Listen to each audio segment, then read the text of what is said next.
Assalamualaikum warahmatullahi wabarakatuh. Bismillahirrahmanirrahim. Alhamdulillahi rabbil alamin. Wa bihi nasta'in ala umuri dunya waddin. Wa sallallahu wa sallam ala sayyidina Muhammadin khataman nabiyyin wa ala alihi wa sahbihi ajma'in. Wala hawla wala quwwata illa billahil aliyyil azim. Subhanaka la ilma lana illa ma 'allamtana innaka antal alimul hakim. Rabbi shrah li sadri wa yassir li amri wahlul 'uqdatam min lisani yafqahu qawli. Amin. Melanjutkan pembahasan kitab Risalatul Jami'ah. Qala al-musannif rahimahullah wa nafa'na bihi wa bi'ulumihi fid dharain amin. Wa hajjul baiti man istata'a ilaihi sabila ma'al ikhlas wat tasdiq. Faman lam yakun mukhlisan fahuwa munafiq. Wa man lam yakun musaddiqan biqalbihi fahuwa kafir. Pengajian yang lalu sudah kita bahas tentang rukun Islam. Yang pertama syahadat, yang kedua mendirikan salat, yang ketiga ita'uz zakah, memberikan zakat, mengeluarkan zakat dan diberikan kepada mustahiquz zakah. Yang keempat yaitu berpuasa di bulan Ramadan. Dan yang terakhir daripada rukun Islam yaitu pergi haji bagi yang mampu. Nah, musannif mengatakan rukun Islam semuanya yang sudah kita sebutkan tadi, kalau ingin diterima oleh Allah Subhanahu wa taala ma'al ikhlas, harus ikhlas. Tujuannya adalah murni mencari ridhonya Allah Subhanahu wa taala. Siapa orang yang beribadah, baik mendirikan sholat ataupun berangkat haji, mengeluarkan zakat, walaupun anda miliaran sedekahnya, tapi kalau tujuan anda bukan karena Allah, tujuan anda adalah ingin dikenal sama manusia, berangkat haji, kepingin diceluk Pak Kaji, mengeluarkan zakat, kepingin dibilang orang dermawan, poso Ramadan dilesu-lesuno, biar dikatakan orang ini ahli ibadah. Kemudian dia mendirikan sholat bukan karena Allah Ta'ala, cuma karena terpaksa. Apa kata musannif? Orang seperti ini, ibadah tanpa ada ikhlas tidak akan diterima oleh Allah Subhanahu wa Ta'ala. Nah, di sini Allah Subhanahu wa Ta'ala berfirman, "Wa ma khalaqtul jinna wal insa illa liya'budun." Tidaklah aku ciptakan jin dan manusia, kata Allah Subhanahu wa Ta'ala, kecuali akibatnya. Kalau jenengan sudah ditakdir hidup oleh Allah Ta'ala, manungso urip di dunia, jin hidup di atas dunia, akibatnya apa? Ketika dia hidup di atas dunia harus beribadah kepada Allah Subhanahu wa Ta'ala. Nah, untuk ibadah syarat utama agar diterima oleh Allah Subhanahu wa Ta'ala yaitu ikhlas. Wa ma umiru illa liya'budullaha mukhlishina lahuddin. Mereka tidak diperkenankan, tidak dianjurkan. Mereka orang-orang Yahudi, orang-orang Nasoro, siapapun, mereka diperintahkan oleh Allah Ta'ala mufridin, untuk mengesahkan Allah Ta'ala, ikhlas di dalam ibadah. Ini syarat utama. Ikhlas itu adalah al-amal li ajlillah, beramal tidak ada tujuan lain kecuali karena Allah Subhanahu wa Ta'ala. Kalau jenengan ibadah kepingin diterima oleh Allah Ta'ala, ikhlas. Kalau jenengan ibadah tanpa didasari oleh ikhlas, artinya ingin dipuji oleh manusia, maka jenengan salah alamat. Salah alamat. Ibarat orang kirim surat, kirim surat kepada saudara saya yang ada di Banyuwangi, bagaimana kabarnya? Isi suratnya Banyuwangi, dilempet suratnya, dikasih alamat Jakarta, masuk pos. Kira-kira tutup dini, nyampe Banyuwangi apa tutup Jakarta? Tutup Jakarta. Kenapa? Alamatnya Jakarta.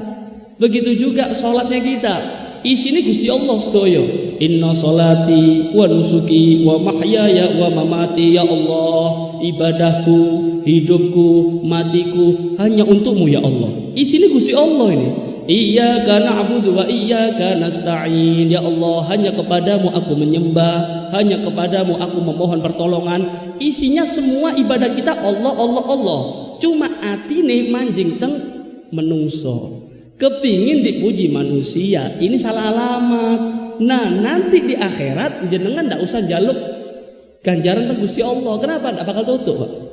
Ndak bakal sampai kepada Allah Subhanahu wa taala ibadah yang tidak ada dasar ikhlas. Disebutkan wa kana Abu Abdillah Al-Antaqi, beliau mengatakan begini, idza kana yaumul qiyamah qala Allahu lil mura'i khudh thawaba amalika mimman kunta turaihi. Nanti di akhirat nih Pak, kula jenengan bakal dibalas kali Gusti Allah. Amal-amal kita semua diberikan kepada manusia, diberi semua oleh Allah Ta'ala. Sing amali api semua bakal dibalas sama Allah Ta'ala. Nah, nanti di akhirat ketika pembagian pahala, ada beberapa hamba disinggung sama Allah Subhanahu wa Ta'ala. Ketika pembagian pahala nih, ada beberapa orang disinggung sama Allah Ta'ala. Jenengan minta pahala kepada manusia yang dulu kamu ingin dipuji, ojo njaluk nang aku. Allah akan mengatakan seperti itu kepada orang yang riya, kepada orang yang ibadahnya karena ingin pujian manusia. Allah nyenggung nanti, jenengan jangan minta saya, kata Allah Ta'ala. Jenengan kalau kepingin antuk pahala, minta aja jual nang tonggone jenengan. Jenengan kan kepingin dibilang orang dermawan, jenengan kan bantu orang kepingin dibilang orang loman. Sekarang jenengan jangan minta sama saya, minta sama tetangga jenengan yang Anda dulu di dunia kepingin dipuji. Karena itu hati-hati, nggih. Kalau begitu saya ibadah singitan mawon nggih.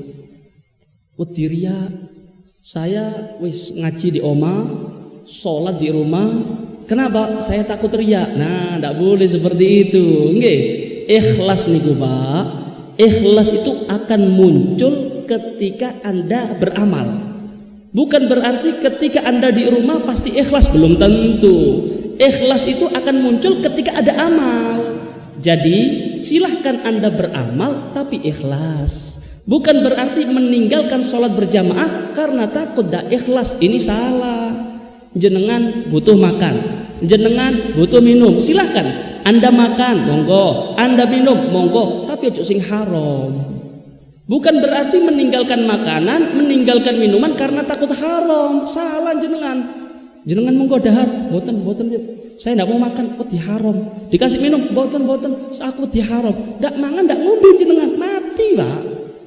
Silahkan Anda makan, silahkan minum, tapi sing halal. Begitu juga silahkan Anda baca Quran di masjid, monggo Anda sholat berjamaah, tapi sing ikhlas. Bukan berarti meninggalkan sholat berjamaah karena takut dak ikhlas. Keliru, salah. Nah, disinilah para ulama menganjurkan kepada kita harus pinter-pinter ngatur niat, harus pinter. Sampai dikatakan oleh para ulama di dalam kitab Tanbihul Mukhtarin, kalau jenengan kita semua nih manusia, kalau ndak pinter ngatur niat, maka pasti kita terjerumus kepada riya.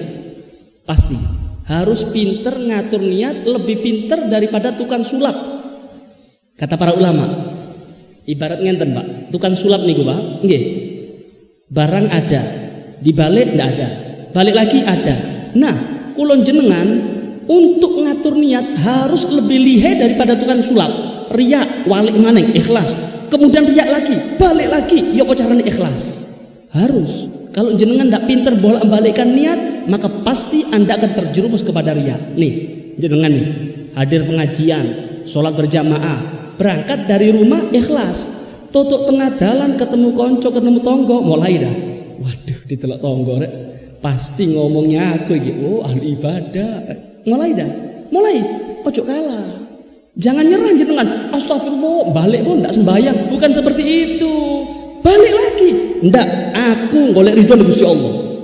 Dibalik lagi. Berangkat terus no. Anda tetap berangkat pengajian, tetap berangkat sholat berjamaah. Kemudian kalau muncul sifat riya lagi, balik lagi. Yuk bocaran ikhlas, baru Anda bakal menang. Tapi kalau jenengan tidak pinter, tidak lebih lihai daripada tukang sulap di dalam membolak-balikkan niat, maka pasti Anda akan terjerumus di dalam riya. Sing pinter, nggih, ngatur niat iki sing pinter. Nah, di dalam kitab Az-Zawajir an Iktirafil Kabair ngenten Pak, diceritakan oleh Mujahid, jaa rajulun ila Nabi sallallahu alaihi wasallam faqala inni atasaddaqu wa asilur rahim. Wahai Rasulullah, saya ini manusia, nggih, saya orang kaya wahai Rasul. Saya sedekah, saya silaturahmi, saya ikhlas wahai Rasul. Saya ikhlas. Saya ketika sedekah ikhlas, silaturahmi ikhlas. Cuma ketika ada orang rasan-rasan, ada orang yang ngomongi positif kepada saya, itu loh fulan itu ahli silaturahmi, itu loh orang itu dermawan, selalu membantu. Kok di jero ati ngerasa seneng ya? Aku ngerasa seneng. Ketika dipuji aku seneng wahai Rasulullah. Ternyata aku masih ingin mencari pamor, kepingin mencari popularitas, kepingin mencari omongannya manusia yang positif-positif. Aku padahal ikhlas loh wahai Rasulullah. Loh, lek niatku koyo ngenten iki antuk ganjaran enggak? Paham ya? Ikhlas. Cuma ketika ada omongan daripada manusia, bangga diri. Apakah saya mendapatkan pahala wahai Rasul? Maka Nabi Muhammad SAW diam. Nabi Muhammad tidak menjawab, tidak mengatakan apapun. Langsung dijawab kali Gusti Allah, langsung dijawab oleh Allah Subhanahu wa taala, yaitu akhir surat Kahfi.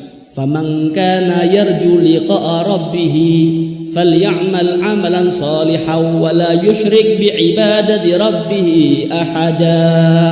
Siapa orang yang ingin bertemu dengan Allah Subhanahu wa taala, otomatis masuk surga.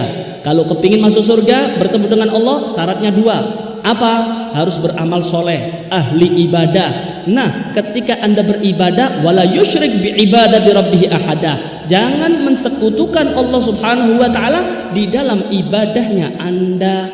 Syarat untuk masuk surga.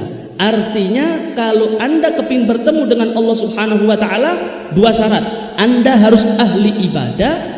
Terus ketika Anda ibadah, Anda harus ikhlas, baru diterima amal Anda oleh Allah Subhanahu wa taala. Nggih, sing ikhlas. Ikhlas niki memang rodok antep nggih, Pak. Antep. Al Habib Abdullah bin Alwi Al-Haddad dalam kitab Tasbitul Fuad, ada orang kaya raya. Saat itu ada banjir bandang di Hadramut. Kemudian ada orang kaya raya kepingin bangun masjid. Kepingin bangun masjid, lapor kepada Al Habib Abdullah bin Alwi Al-Haddad. Wahai Habib, kula badhe musyawarah kalian jenengan. Saya mau musyawarah. Nggih, wonten napa? Saya ini orang kaya. Saya kepingin bangun masjid. Ndak usah bantuan manusia. Punya hartaku sendiri, aku dewe sing bangun. Pakai uangku sendiri tanpa bantuan manusia. Ndak usah ngajuno proposal, Bu, ndak usah. Duitku dewe. Maka ditegur oleh Habib Al-Haddad, wis mboten, ndak usah. Lek jenengan niate kurang tepat, ndak usah. Kesel-keseli, ndak usah. Loh, aku niat Habib, aku niat temenan, niatku ki sae, kepingin bangun masjid. Maka Al Habib Al-Haddad mengatakan begini, oh, jenengan bener, niatnya ikhlas, bener Habib. Ah, ngene. Ngenten mawon nggih. Saya kasih gambaran jenengan. Jenengan ketika membangun masjid habis miliaran, kemudian masjid itu tidak disandarkan kepada jenengan. Bilang sama manusia ya, yang bangun masjid ini adalah Al Habib Abdullah Haddad, bukan jenengan. Mau nggak Anda?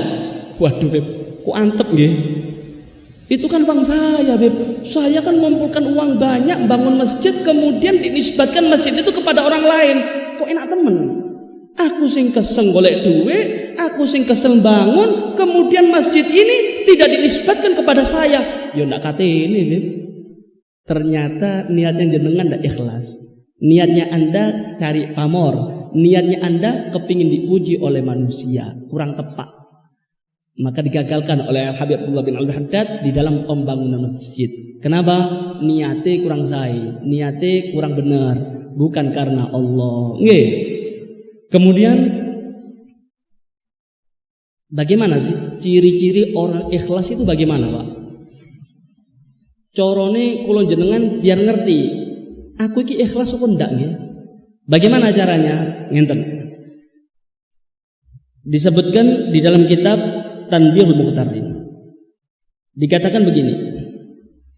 Ada orang bertanya kepada Yahya bin Mu'ad, "Mata yakunul abdu mukhlishan?" Wahai Yahya, saya mau tanya, kapan sih manusia ini dikatakan ikhlas ibadahnya? Kapan? Maka beliau menjawab ngeten, Pak. Idza sara khuluquhu ka khuluqir radhi', la yubali man madahahu aw dhammahu.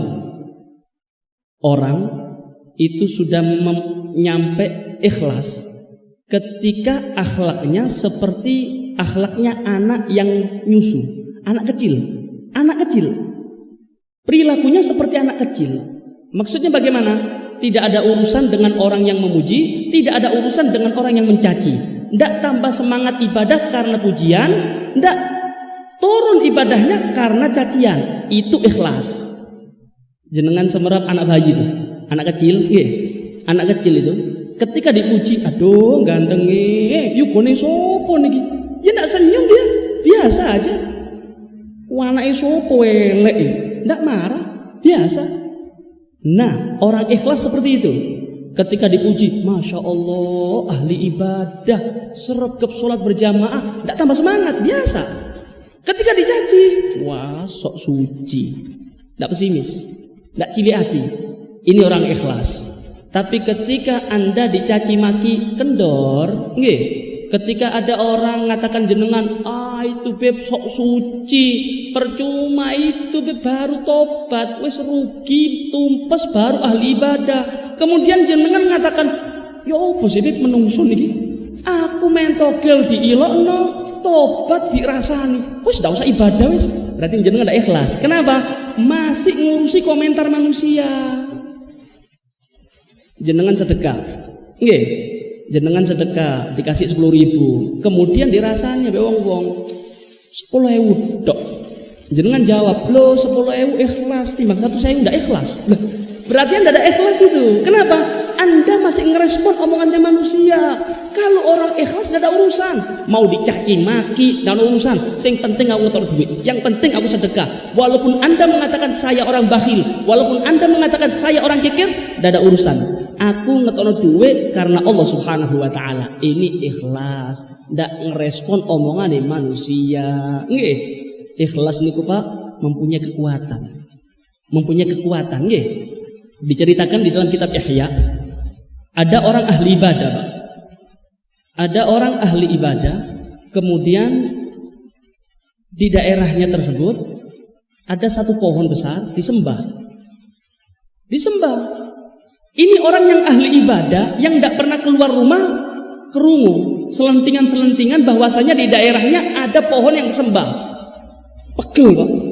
Marah karena Allah. Ya Allah, di desaku, di daerahku masih ada orang yang menyembah pohon. Syirik ini. Jeki waduh diparani, Pak. Pohon yang disembah itu mau ditebas sudah, mau dipotong. Kenapa? Menjadi penyembahan daerah tersebut. Ketika berangkat semangat ini Pak, ikhlas karena Allah, ngamuknya karena Allah. Tengah jalan dipapak kali iblis. Iblis tahu ini orang mau negor pohon yang disembah. Kemudian iblis ini menjelma jadi manusia tua renta. Negor kepada Pak Ustadz ini, Pak Ustadz, jenengan badhe teng pundi? Niku enten wit gede disembah, kurang ajar menungso nih. Itu syirik itu. Marah karena Allah.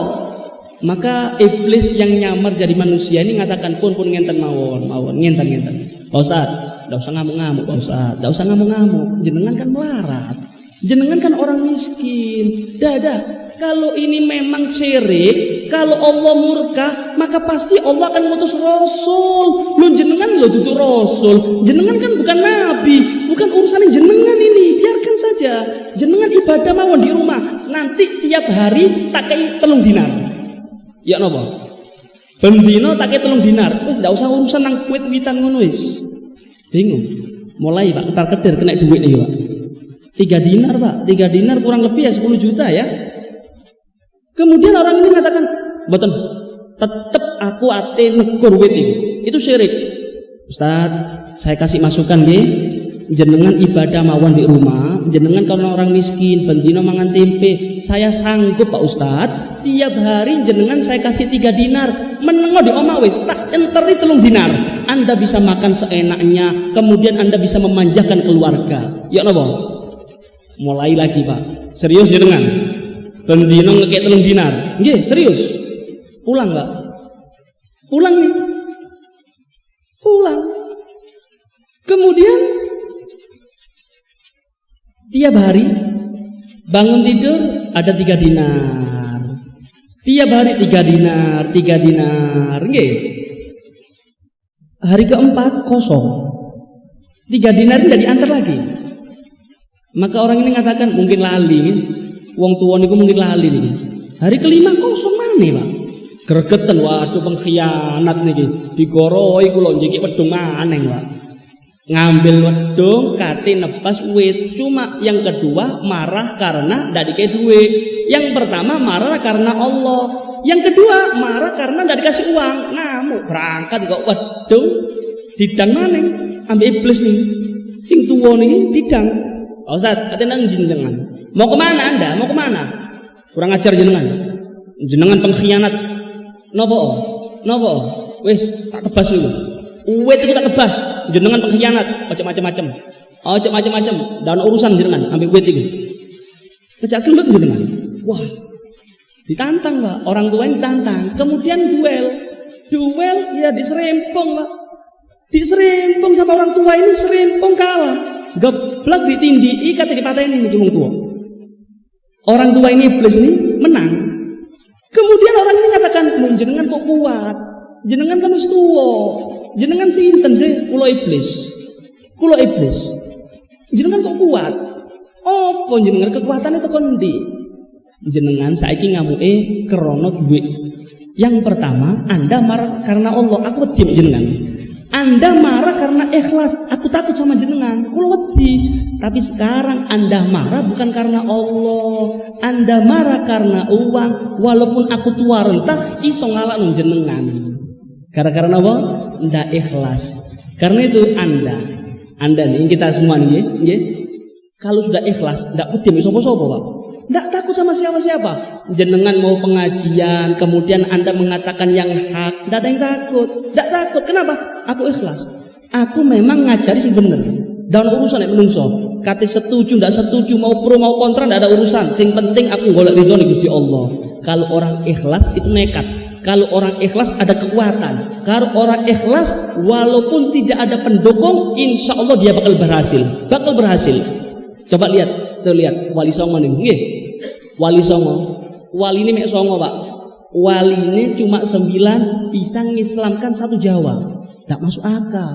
Nggih. Apalagi zaman dulu terjal munggah gunung, mudhun gunung, kan begitu. Coba bagaimana? Karena dakwah yang ikhlas, wali ini Songo sak Jawa dadi Islam ikhlas. Zaman sekarang fasilitas banyak nggih, sing dakwah jutaan, yang dakwah jutaan. Nih kita nih, sing di Winongan nih, nggih, sing di Jakarta iso ngrungokno, Pak. Gara-gara media. Cuma kenapa banyak orang yang dakwah, media untuk dakwah banyak, cuma kok banyak maksiat? Kenapa? Setunggal mawon, ndak ikhlas. Enggak ikhlas. Nggih, cari popularitas, cari terkenal, golek amplop, kan begitu. Akhirnya apa? Cuma begitu aja, ceramah tidak berbenang hati. Akhirnya kemaksiatan merajalela, bukan jadi panutan, jadi tontonan. Beda sama yang dulu. Sekarang banyak dai, cuma ya begitulah, Pak. Tapi banyak maksiat. Syarat untuk berhasil di dalam berdakwah, 1, Anda ikhlas karena Allah Subhanahu wa Ta'ala. Insya Allah Allah yang bakal menyampaikan suara Anda ke hati-hati umat Nabi Muhammad SAW. Walaupun seumpama nggih jenengan ceramai ndak enak, ngomong ndak iso, cuma karena Anda ikhlas karena Allah Ta'ala, insya Allah disampaikan sama Allah Ta'ala. Mlebu nang atine, masuk ke hatinya orang-orang sing maksiat, insya Allah dadi tobate. Kenapa? Ikhlas. Paham ya Pak? Karena itu kita berharap mudah-mudahan amal kita diterima oleh Allah Subhanahu wa taala. Nggih, mudah-mudahan Allah taala selalu membimbing kita, memberi keikhlasan di dalam ibadah, dan mudah-mudahan dosa-dosa kita diampuni oleh Allah Subhanahu wa taala, amal-amal kita semua diterima oleh Allah Subhanahu wa taala. Amin ya rabbal alamin. Wa hadza minni. Wassalamualaikum warahmatullahi wabarakatuh.